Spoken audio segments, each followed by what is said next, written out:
Hey everybody, glad you made it. Welcome to another edition of Mii Weekly, this time for February 19th, 2021. I'm Hero TJ, coming at you from Taipei, Taiwan, and we've got a lot to cover today, so let's jump right in. So you might have heard, we just had a Nintendo Direct, a really long one at that. It ran for roughly 50 minutes, and it primarily focused on content that we'll be releasing in the first half of 2021. I'm not going to be doing an exhaustive breakdown of the entire Direct here. There was a lot of great stuff. There were more tactical RPGs than you can shake a stick at, so if that's your thing, you've got a lot to look forward to. I'm gonna zero in on the stuff that really struck a chord with me, give you my early thoughts, impressions, but I'm genuinely very interested in your thoughts too, so feel free to turn this into a conversation in the comment section below. Headlining the event was the reveal of the next character that will be joining the battle in Super Smash Bros. Ultimate. Mr. Sakurai has gone on record stating how much he enjoyed playing Xenoblade Chronicles 2. During an earlier Smash video presentation, he even went so far as to say there wasn't enough development time to include Rex as a character in the base roster. So Rex was clearly considered, and as a seeming consolation prize, a Rex Mii fighter costume was included as a purchase bonus for the first Fighter's Pass or something like that. Now, after a couple years and halfway through the second Fighter's Pass, it looks like Xenoblade Chronicles 2 is going to get that representative after all. But it is not Rex, as many have suspected. Instead, we're getting Pyra. Myself and many others did predict Pyra as a character, although I imagine it being more of a Rex and Pyra duo, maybe the two characters working cooperatively, and it turns out I wasn't that far off the mark. But instead of it being a cooperative effort between Pyra and Rex, it's actually a Pyra and Mithra combo character. If you've played Xenoblade Chronicles 2, this will no doubt make a lot of sense to you. Pyra and Mithra were both already featured in Super Smash Bros. Ultimate as spirits, but now it looks like we're going to be able to experience them as playable fighters. The relationship between Pyra and Mithra could be a confusing one to the uninitiated. While I haven't exactly experienced their story firsthand, as I'm not a Xenoblade player, I am aware of it based on conversations with friends and things I've heard and read about the game. One of the cool things about this character not releasing until so deep into Fighter's Pass 2 is that it avoided some potential spoilers that could have occurred for people who hadn't yet had the chance to complete Xenoblade Chronicles 2. Some of you veteran Smash players, like myself, may recall a time when Zelda and Sheik appeared in Smash Bros. As one character who you could swap between. At that point, Ocarina of Time had already well established itself as a legend, and everybody who was gonna play it had played it, so it wasn't really that big of a spoiler to reveal that Zelda and Sheik were in fact one and the same. Not only do we have kind of a similar situation here with Pyra and Mithra, but it looks like their play mechanic is going to be something similar to what Zelda and Sheik originally were. I think that's kind of awesome. Personally, I did prefer the Zelda and Sheik combo character. I understand why they separated them for Smash 4, since the transformation was a little bit too much for the 3DS to handle, and they wanted perfect parity between the 3DS and the Wii U, and I understand why they kept them separate for Ultimate, but I think it's pretty awesome to go back to having a character who can utilize that unique game element. I know there are a lot of people out there who are disappointed at the inclusion of yet another anime sword fighter. I'm not one of them. Sword fighters are the best. Keep them coming. I can think of a few more sword fighters I'd like to get in there, but I think another representative for the Xenoblade series is appropriate. I personally consider Pyra and Mithra to be a super cool inclusion, which interestingly enough, even though you can swap between them and presumably they'll take up only one spot on the character selection screen, they are both considered unique characters in the Super Smash Bros. Official character count. On the SmashBros.com Fighter Index, Pyra is listed as fighter number 79 and Mithra is fighter 80. That's pretty interesting. And we don't have long to wait either. Pyra and Mithra will join the battle sometime in March. Now let's talk one of my favorite topics, The Legend of Zelda. It looks like Hyrule Warriors Age of Calamity is getting an expansion pass. While I thought this was very likely, it wasn't guaranteed, and I was super hopeful. I love this game, I 100%ed this game, and then I immediately put this game down in anticipation of just such an occasion. They didn't reveal much, although this short trailer did make the strong insinuation that both Robbie and Pura may both be expanded to playable characters, which would be in keeping with the data mine reveal sometime back that they had unused voice clips in the game. This should become available on May 28th of this year. As a purchase bonus, you can get a new weapon for Link as well as a new costume. Wave 1 won't actually release until June, and that will expand your roster. Presumably, that's where Robbie and Pura will come in. They're also going to add new weapon types, new challenges in the Royal Ancient Lab, and new challenging enemies. That has me intrigued. I think the variety of enemies that you can face in this game is one of its strongest attributes. We can look forward to Wave 2 in November, which will include new character vignettes, and I don't really know exactly what that means. I don't know what qualifies as a vignette in this game. Maybe a short little story mode, maybe little self-contained story bits, I'm not sure. Also new stages, and that will further expand the roster. Without speculating too much, I don't think it would be a stretch to assume that perhaps Aster and Suga might be included, and it will also add new battle skills for existing characters. I don't know about you, but I am all in. Keep that Calamity content coming. And that wasn't the only Zelda news. We also got the reveal of Legend of Zelda Skyward Sword HD. This is a game that originally released for the Nintendo Wii, I think 10 years ago now. It's hard to believe it's been that long. And one of the unique gimmicks of this game is that it relied 100% on the Wii Motion Plus, which boasted near one-to-one movement between the controller and Link's sword in the game. The only way to play this game was with motion control, which personally I really enjoyed. I was working in Hollywood as a professional sword fighter at the time, so for me this was the merging of my two worlds. It was a lot of fun to be able to control Link's sword, and being able to control the direction of his slash and create my own fighting style was really a lot of fun. It wasn't without its challenges though, and it didn't appeal to everyone. Porting this game to the Switch is not without its challenges either, because a lot of the people who play the Switch, certainly all of the people who play Switch Lite, are playing in portable, and you don't want to have to be waggling the console around. That makes the game nigh unplayable. So Nintendo came up with a solution that will allow you to use the right analog stick to input the direction that you want Link's sword to go. It actually reminds me a little bit of a more refined version of smash attacks in Super Smash Bros. Personally, I consider this to be a pretty elegant solution. Skyward Sword really was next in line for the HD treatment. It's been rumored for a while. It wasn't really a question of if, it was really more a question of how, and I think the masterminds at Nintendo really nailed it this time. But I guess we won't know for sure until we have a chance to try this game out ourselves when it becomes available on July 16th. But that's not all. In addition to the game itself, Nintendo is releasing a Legend of Zelda Skyward Sword Special Edition Joy-Con set, which are really a sight to behold. The left Joy-Con is a royal blue with the symbol of the Triforce and the crest of the royal family, as well as some gold accents, and the right Joy-Con is a gold accented midnight blue, featuring the symbol that appears on the blade of the Master Sword. They make for a very handsome pair. I don't see myself being able to resist picking these up, and it really makes me kind of hate myself in a way, because between me and my kids, we already own 8 Joy-Con, and 4 out of 4 left Joy-Cons are experiencing some serious drift. Drift is a real problem, and I acknowledge that by purchasing this set of Joy-Cons, I am also part of the problem, but at the same time, they look so awesome! Personally, I probably would have preferred if they were original NES gold cartridge colored. I know my esteemed colleague, good friend, and fellow Nintendo fan, Amiibo Jason, would disagree. He wanted anything but gold. He got his wish, and they do look great.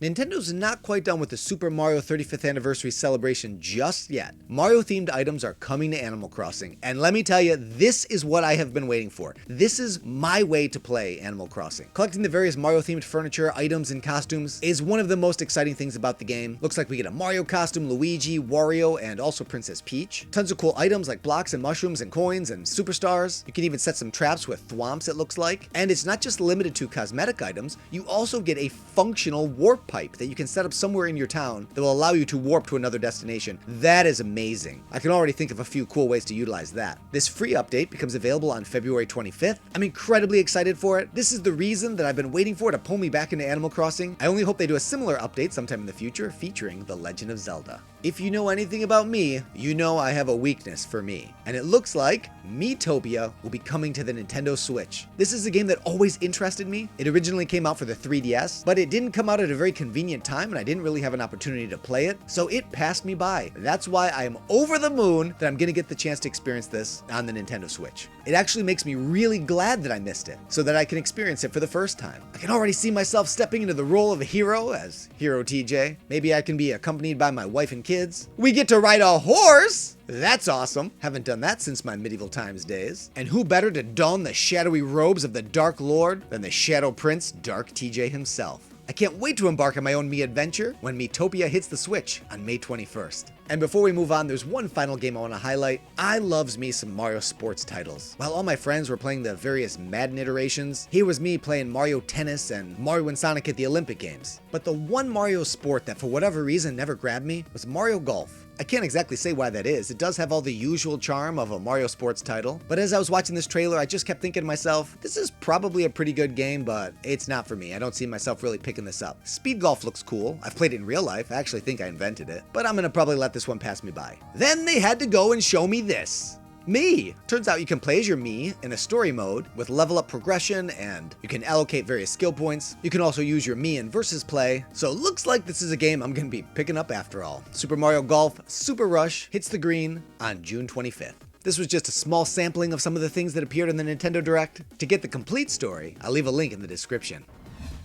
Now playing. As I'm sure you recall, last week, Super Mario 3D World plus Bowser's Fury released for the Nintendo Switch, and as promised, I managed to put a good amount of time into it. For Bowser's Fury, I played as Mario and each of my 3 kids took turns supporting me as Bowser Jr. As I hoped, it really is the perfect mode for an advanced older player to be able to play cooperatively with a younger player. Not one of my kids had any trouble stepping into the clown car of Bowser Jr. Even upon first holding the controller, it was very intuitive for them to be able to move around. I love the fact that Bowser Jr. can collect literally anything except for the big cat shines. So it gives Bowser Jr. the opportunity to be really useful. He can also help defeat enemies. I found this mode to be a ton of fun. It's pretty brief. I did 100% it. I collected all 100 cat shines, which I would say is definitely worth doing. It's not that much of a time investment, and most of the cat shines are really fun to get. Searching for lost kittens is a little bit obnoxious, and some of the timed challenges took a few attempts, but taking my time, not rushing, and doing absolutely everything there is to do, I think I clocked in somewhere between 4 and 5 hours. There is a little bonus if you collect everything. I won't spoil it for you, but I think it's worth doing. Having Fury Bowser as a timed event really reminds me of the Blood Moon. So you could be playing the game and he happens to pop up at a super inconvenient time, kind of putting the kibosh on whatever you are attempting to do in the moment. Also, there are times when you need him to come up because there are certain blocks that can only be destroyed by Bowser's Fury. Occasionally, this did require me to have to wait him out to be able to progress with whatever I was doing, or wait for him to appear so I can gain access to something behind the Fury blocks, but it didn't really dampen my experience in any way. The completely open world was really a breath of fresh air for me after Mario Odyssey. This is actually kind of what I was hoping Mario Odyssey would be. Having Bowser Jr. as a companion felt a lot more fun to me than Cappy. All of Mario's usual power-ups returned, with the cat suit on top of it, which is something I was missing from Mario Odyssey. So I hope whatever Nintendo has planned for Mario's next big sprawling adventure, I hope it more closely resembles Bowser's Fury than Mario Odyssey. As for Super Mario 3D World, it's just as fun as I remembered. I play it with all 3 of my kids at the same time, so it is a chaotic mess. There's 4 of us running in all different directions. My biggest complaint about the game is that it does not seem to have any way to detect who is the dominant player, and it doesn't necessarily have to do with forward progression either, because sometimes I'm moving forward and my kids are going in another way and then it auto bubbles me and pulls me back to them, or sometimes I'm trying to get a green star and I'm right there and my kids progress too far and it pulls me up to where they are, and that has been a little bit obnoxious. It actually gives me some insight into why I think the game ran at a slower speed on the Wii U. They were trying to balance fast-paced, action-oriented gameplay, but yet also keep it cooperatively compatible. Overall, I'd say I probably prefer the speed, but it isn't without its drawbacks. I do wish the Koopalings were in it. Maybe next time. I'm about halfway through Super Mario 3D World. I'm probably going to stick with it a bit. We're collecting all the stars and stamps, and I think we're going to make 100% completing this game a family affair, so it might take more than a minute. Overall, I'd say my biggest obstacle with Super Mario 3D World plus Bowser's Fury is trying to perform precision platforming with Joy-Con drift,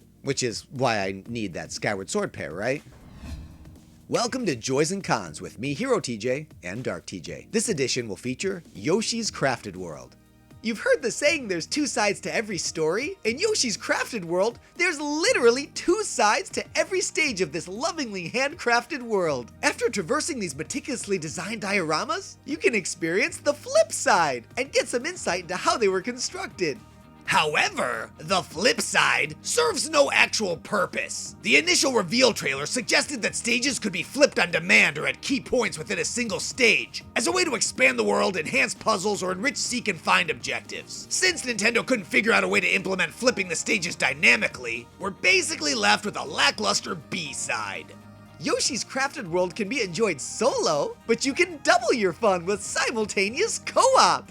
If you've played this game with another human being, then you have undoubtedly fallen victim to the unforgivable magnetic mount. That's right. If you're even remotely in the same proximity as the other player while in the air, you'll immediately become attached to them, sufficiently annoying both players to death. Talk about collectathon! Not only can you play hide and seek with Poochie Pups and embark on like 100 souvenir hunts, but you can collect 5 Sundream Stones, 693 flowers, and 185 costumes, including 12 from select Amiibo figures.